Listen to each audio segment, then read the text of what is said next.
Well, good morning. It's Monday morning, and on Monday we get to read the cheerful part of Revelation 21, verses 5 through 8. He who was seated on the throne said, "Behold, I'm making all things new." Also he said, "Write this down, for these words are trustworthy and true." And he said to me, "It is done. I am the Alpha and the Omega, the beginning and the end. To the thirsty I will give from the spring of the water of life without payment. The one who conquers will have this heritage, and I will be his God, and he will be my child. But as for the cowardly, the faithless, the detestable, as for murderers, the sexually immoral, sorcerers, idolaters, and all liars, their portion will be in the lake that burns with fire and sulfur, which is the second death." Bum, bum, bum. You wonder if John is proclaiming this gospel to everybody and that everybody who believes is going to be rescued from evil. And then he starts naming all these things that all of us have done. I mean, who out there has not ever told a lie?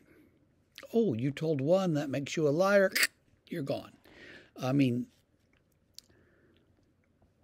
but that's what he says. And he says this is the second death, and no one really knows what he means there. You die, and then you die again. Well, then you're put in this lake of fire. Does that mean that you're annihilated and you no longer exist? There's some people who believe that, and they think, well, that's the end of it. God just disposes of evil people, and they're gone forever. Or God puts them in there and they have to, burn away the dross until they can finally be admitted into heaven.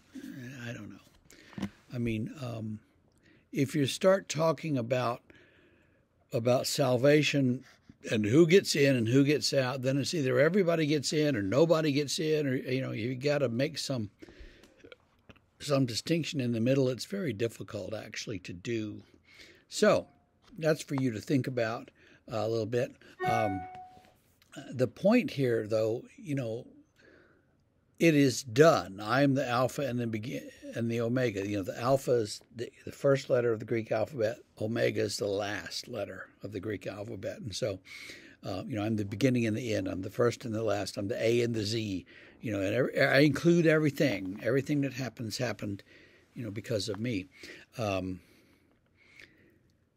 And so when he says it is done, on the cross, Jesus said it was finished. Same basic idea.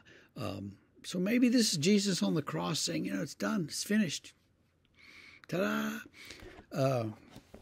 You could read it like that. You could read some of Revelation like that, as sort of telling the story of Jesus' life in very veiled and weird apocalyptic kind of terms. But he says here, he'll give from the spring of the water of life without payment to anybody who's thirsty. Well, everybody's thirsty. And the one who conquers will drink from that water, and I will be his God, and he will be my people. But all these other people who don't care about anything, or don't care about God, or don't care about faith, or don't care about the truth, they're just going to be thrown into the lake that burns with fire and sulfur. So, God's making all things new, but God still has this notion that he's going to punish some people.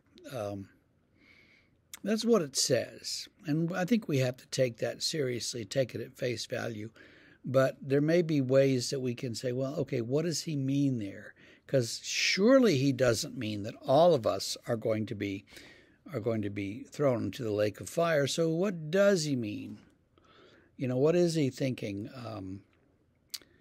about? That's hard to know. And I'm not being coy with you. I don't know. I do remember a lady who taught my catechism class when I was in about 8th grade, 9th grade classes. There were like 3 of us, but she taught us catechism and stuff.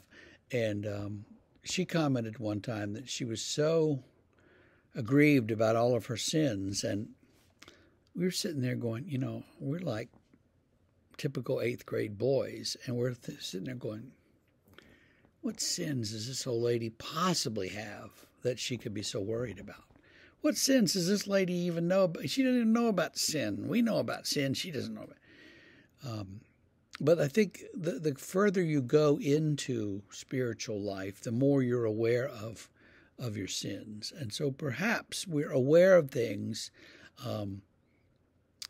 that need to be rooted out of us, but that doesn't mean necessarily that we are faithless and detestable. So there's just all kinds of issues that come up here. I stopped reading right there because tomorrow we're going to read about the New Jerusalem, and it's a fairly long section about this weird city that falls out of the sky and how it's shaped, and it's all symbolic, but it'll be a bunch of verses tomorrow. So for today, just realize that God is going to make all things new, and cling to Jesus, and you will be a part of that, and it'll be wonderful. So have a great day, and we'll see you tomorrow.